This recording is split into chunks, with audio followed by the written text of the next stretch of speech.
What's going on, guys? Zing here with another Affinity tutorial, and today I'll be teaching you how to retouch your subjects like a pro and to get your photos from looking like this to looking like this. So let's get right into the video.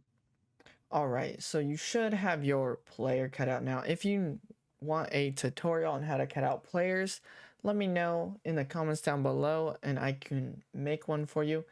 But after you have your cutout, what you'll want to do is to make a background. So just select on pixel layer, or you can press Ctrl Shift N to create a new pixel layer and drag it behind your cutout.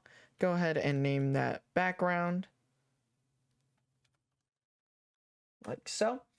And then with black selected, or the dark color selected on your foreground, just double click on it. And then what I'm going to do is I'm just going to bump it up so it's a more of a dark gray and not a pure black. And with it selected, I'm going to press Control Backspace to go ahead and fill in our background layer. After I've done that, I'm going to click on our cutout. I'm going to press Control G to make a group.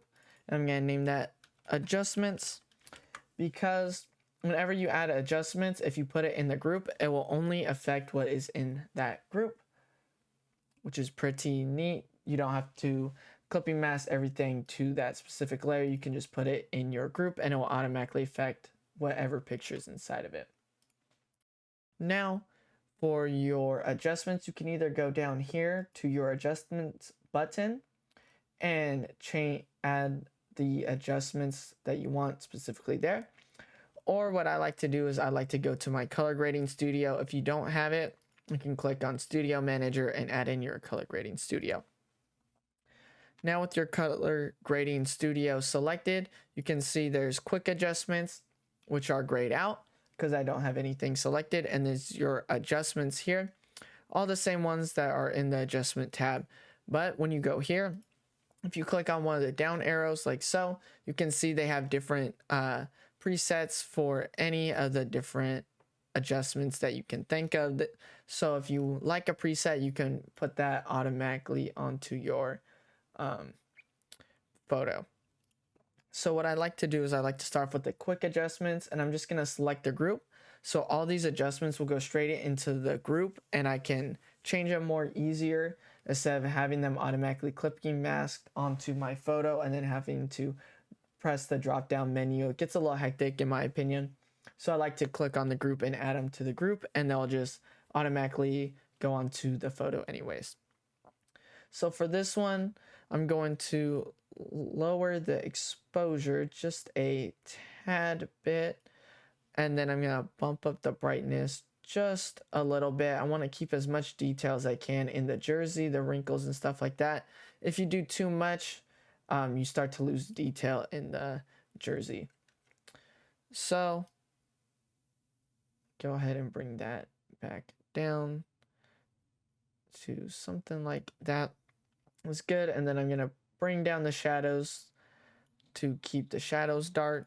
I'm going to bump up the highlights just a little bit because I don't want to, or bump them down a little bit just to keep a little more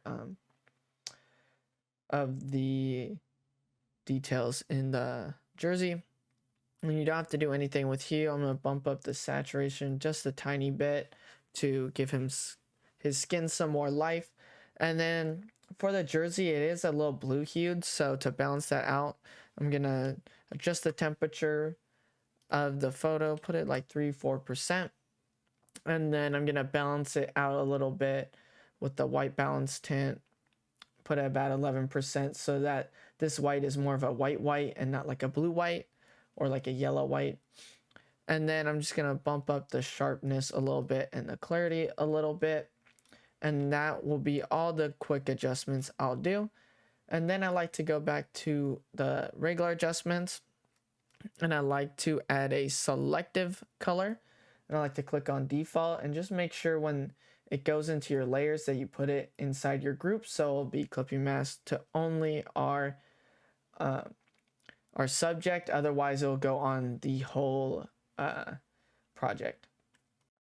And then with the red selected, because red is what primarily makes up the skin colors, is I'm just going to boost the blacks in it a little bit. or a lot of it. And then I'm gonna just bring down the yellows a little bit and the reds a little bit, and then bump up the blues just a tad bit. Something like that will look good for me, and then I'll exit out of that. And then I'll move on to the shadows and the highlights. So the shadows and the highlights is what I'll do next. And how I like to do them personally, you can do levels and you can do brightness and contrast, or you could do exposure. How I like to do them is I like to do curves. So I'll go ahead and click on the default curve, and I'm going to add a point and put it in this intersection of these 4 boxes, and I'm going to add another one and put it on the intersection of these 4 boxes, just like that. And you'll see it brought up the brightness quite a bit. And then now is when I like to go back to pixel, and with the curves adjustment that I just added selected, I'm going to click on the layer mask icon to add a layer mask. And now I'm going to press D on my keyboard to make this black appear black in my foreground.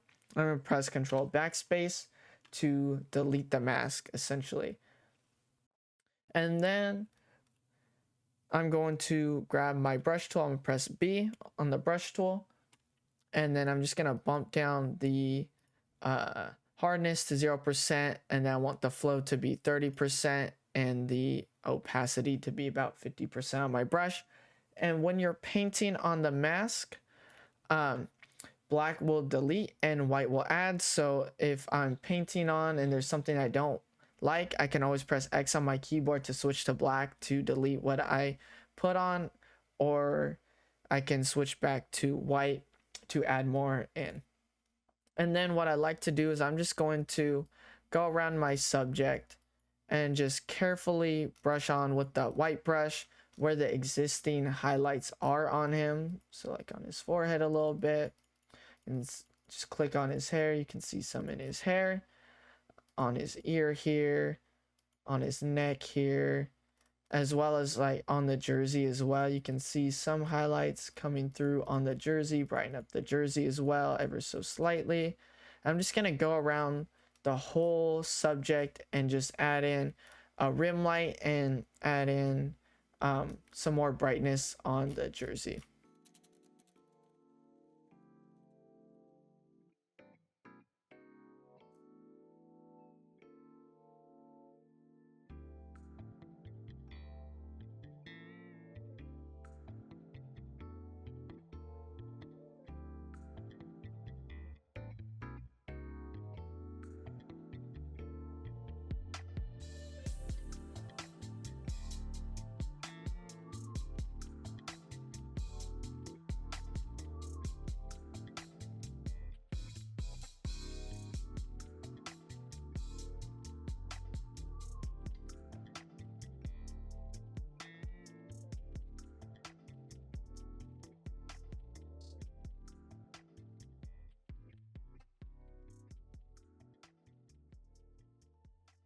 All right, I think that looks good. And what I like to do to finish off the highlights, I like to go into his pupil, and I'd like to just brighten up the whites of his eyes as well before I'm done with that. So I'll go ahead and do that and just brighten him up ever so slightly just to make his eyes pop quite a bit.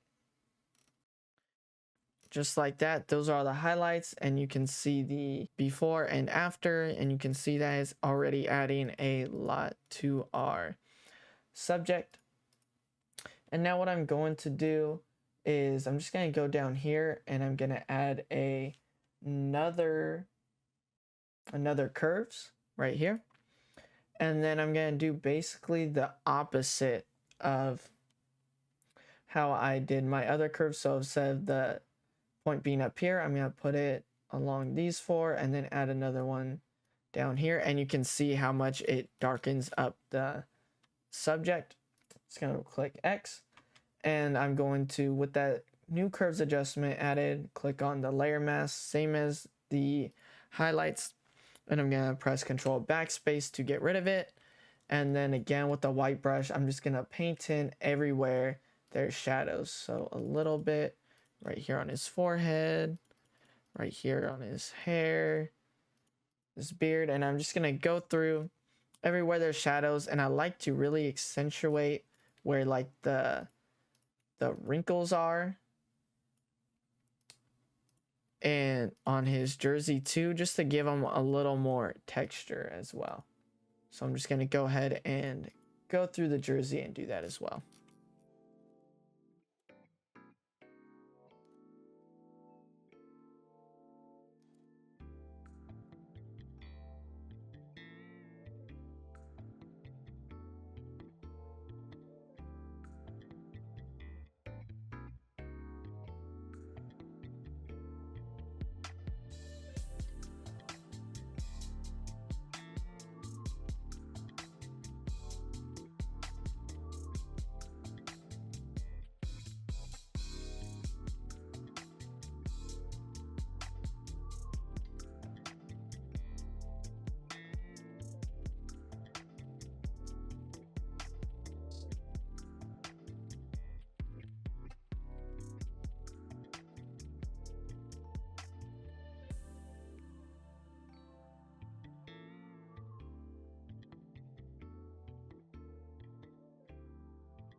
All right, and I think that looks good as well. So here is the before and here's the after. So you can see how much those shadows add as well to the photo. And then what I also like to do is if you go to adjustments, I like to add one more brightness and contrast as well. What I'm going to do is I'm going to bump up the brightness to add some extra whites. And then same thing with that brightness and contrast selected, I'm going to add a layer mask. With that layer mask selected, I'm going to press Control Backspace to get rid of it. And with this one, I specifically like to brighten up the eyes.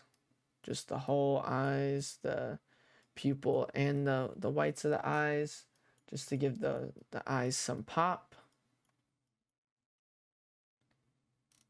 Just like that, something like that. And then I like to do it with the teeth too as well.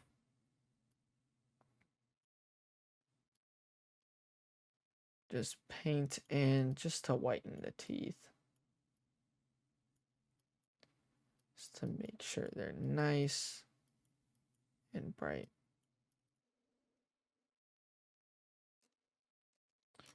Then like that. And if you want to, sometimes I'll go through and add some extra like hard lights, where I think some more light should be on him, just a little bit, nothing too crazy. Nothing too crazy. I don't go overboard with this, but I'll add a touch more light that the curves didn't give, ever so slightly on some parts of him as well, with brightness and contrast.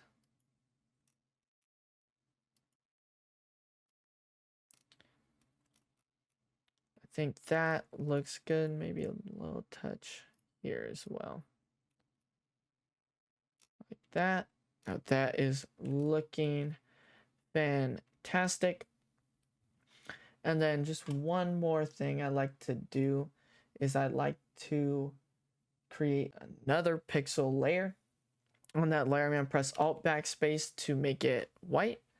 And then I'm going to add a layer mask once again. And on that layer mask, I'm going to press Control Backspace to get rid of it. And then with a soft brush, I'm just going to paint in some like light reflections on his eyes. So just two like that, just to give his eyes a little more light, and just kind of in the same area on this side as well. So a little like that, as you can see, gives him a lot more life to his eyes, just like that. And that will be it for this retouching tutorial.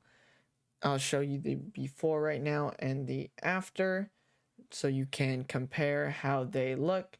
If this video helped you out, please like and subscribe, and I'll catch y'all in the next video. Zing out. Peace.